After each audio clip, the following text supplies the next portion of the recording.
বিল গেটসের নাম আমরা সবাই শুনেছি এবং তার সম্পর্কে আমরা সবাই জানি। তিনি একটা রেস্টুরেন্টে খেতে গিয়েছেন।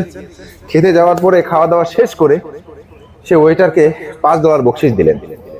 তখন ওয়েটার বিল গেটসের মুখের দিকে হাঁ করে তাকিয়ে রয়েছে। তখন বিল গেটস জিজ্ঞেস করলো, ভাই আপনি আমার দিকে এইভাবে তাকিয়ে আছেন কেন? তখন ওয়েটার বললেন যে, স্যার গতকাল আপনার ছেলে একই জায়গায় একই হোটেলে এসে খেয়ে গিয়েছে এবং আমি তাকে সার্ভ করেছি। সে আমাকে $100 বকশিশ দিয়েছে, আর আপনি পৃথিবীর শ্রেষ্ঠ ধনী হয়ে আপনি আমাকে মাত্র $5 বকশিশ দিলেন।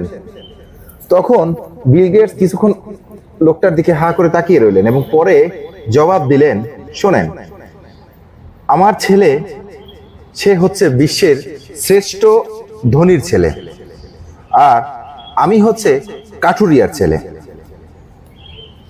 মানে গল্পটা থেকে আমি বোঝাতে চাচ্ছি যে নিজের বর্তমানে আপনি যাই হন না কেন, নিজের অতীত কখনো ভুলে যাওয়া উচিত নয়।